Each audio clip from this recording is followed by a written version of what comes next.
সব গেছে গা আমরা মাটি দিব না, মাটি যদি নেয় ক্ষতিপূরণ দিলাম পরিষ্কার কথা দিরা নগদ ক্ষতিপূরণ দিতে হবে। আমার মাটি আমার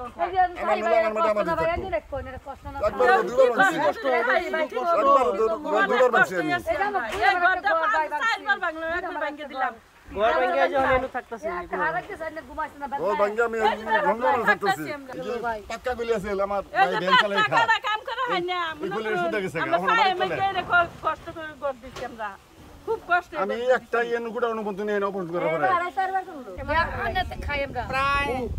প্রায় 2000 এর উপরে খালি এই এলাকায় না পুরা এই যে পুরা মানে একবারে না তাহলে আরো বেশি হবে 10,000 এর মতো হয়ে যেতে পারে 10,000 এর উপরে হবে উপরে এরকম ক্ষতি হয়েছে 10,000 বাড়ি ঘরই ক্ষতি হয়েছে ফসলি জমিতে আছে তাহলে মানুষ তো আছে ফসল জমিতে আছে আমরা গোসল করালে মাসে মাসে আমরা গোসল করি অনেক কষ্ট আর অনেক কষ্ট করে একটা মোটর দিছি আর মধ্যে যায় মানুষ ঘর করে থাকতেছে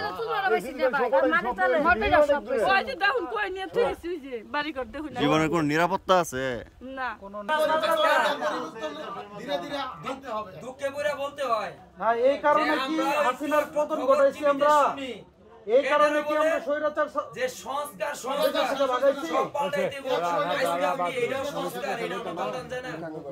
সব পাল্টাইতে সব পাল্টাইতে হবে আজকে যে আমি অত্যাচারের ভিতরে পড়ছি এটাও তো একটা সংস্কারের ভিতরে পড়ে যে এইভাবে এই ধরনের অত্যাচার করুন যেত না অবশ্যই হ্যাঁ অবশ্যই যদি আজকে তার কষ্ট করতেই তো সে আমারে যদি পূর্ণাঙ্গ ভাবে সেট করে দিত যে বাবারে তোমার এটা কাজ করতে হবে, কাজ করতে বাধ্য, আল্লাহ সম্পত্তি তোমার যাই থাক এটা কাজ করে যাইতে এটা আমার নিতে হবে, কিন্তু তোমার আমি থাকবার জন্য ব্যবস্থা করে দিলাম বাবা, তুমি না থাকো খাও তোমার কর্ম তুমি করো, পূর্ণাঙ্গ ভাবে এটা যখন ক্লিয়ার করে আমরা চলে যাবো তখন তোমার বাসস্থানে তুমি আইসো, আমরা ওটা দেখবো, এরকম তো কোনো কথা বলে নাই।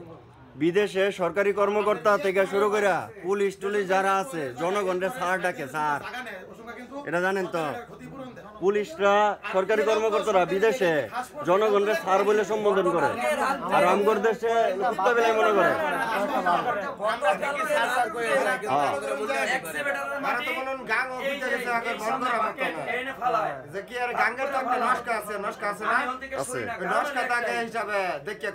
পরিমাণ জায়গা খালি আছে, তুমি যদি এটাও বাবু এই মাটির যে শক্তি এটা কিন্তু আমরা এর না ধরলে ওজন এতটুকু একটা চাকা হোক দেন এটা কতটুকু আর একটা চাকা যদি ওইখান থেকে ছুটছে এমনি ঘুরে পড়ে এটা স্পিড কত ভাই আপনাদের কথা শুনে তো মনে হইতেছে আপনারা যে রাত্রে বেলায় ঘুমাইছেন আপনাদের উপর যে মাটি এসে পুইরা যায় আপনারা যে মইরা যাবেন এটা ঘুমাইছি না আমাদের যে ছোট ছোট বাচ্চাগুলো আছে আমরা কোলে কইরা কোন রকম নিয়ে খেতে ছেড়ে দেই, এই দিকটা আসতে দেই না, কারণ একা জায়গা লাগে মানুষের থাকার জায়গা লাগে, টয়লেটে জায়গা লাগে, টয়লেট করার জায়গা লাগে, আমরা টয়লেট করার জায়গা, টয়লেট পানি সব দিক দিয়ে সমস্যা ছিল না। তুমি কও বলেন কি হইছে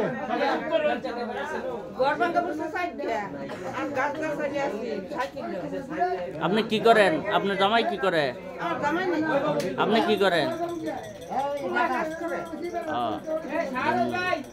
আপনি সব ভাঙিয়ে নিয়ে গেছে না? আপনার আগে জানাই নাই? কিছুই জানাইছে না? বড় যখন ভাঙছে তখন বাড়ির উপরে যে ভাঙতেছে এটা আপনাদের ভিতরে যায় কথা বলে নাই যে ভাঙবো তোমার বাড়ি ভাঙতে পারে? এগারো ভাঙবার কইছে মাটি ফালানোর জন্য ঘর ভাঙতে বলছে, জায়গা তো আপনার নাকি? আপনার জায়গা না, আপনার জমিতে সে মাটি ফালাবে, তার মাটি ফালাবে, আর আপনার কইতেছে আপনার বাড়ি ভেঙে দিতে নাকি? আর কোনো কিছু করছে? আপনি আপনাদের মানুষজনের কোনো ক্ষতি করছে? পশুর পাখি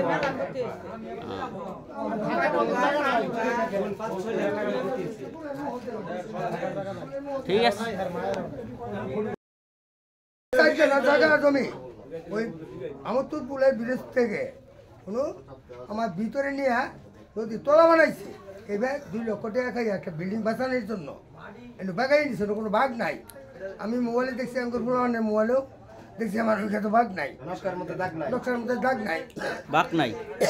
সরকারি নেওয়ার পরে বাগাই নিয়ে তার মানে হইলো ওই জমিতে আরেকজনের বিল্ডিং করছিল যেটার উপরে মাটি ফেলাইতে হবো, ওই লোকে টাকা দিছে ঠিকাদারে, ঠিকাদারে আপনার পুকুরটা বইরা দিয়ে দিছে নাকি ব্রিজের কাছে নয় এতে কোটি আসলে না এদিকে নগর এই যে এটা সামনে গাঙ্গের আমার ম্যাপ ঠিক আছে ঠিক আছে এরা ব্যক্তি এলে আমি কইছি ঠিক করে দেবো ঠিক করে দেয় নাই ও না তোলা বানাই দিয়েছে ভবিষ্যতে এটা করে দেবো তোমার জমি যাবো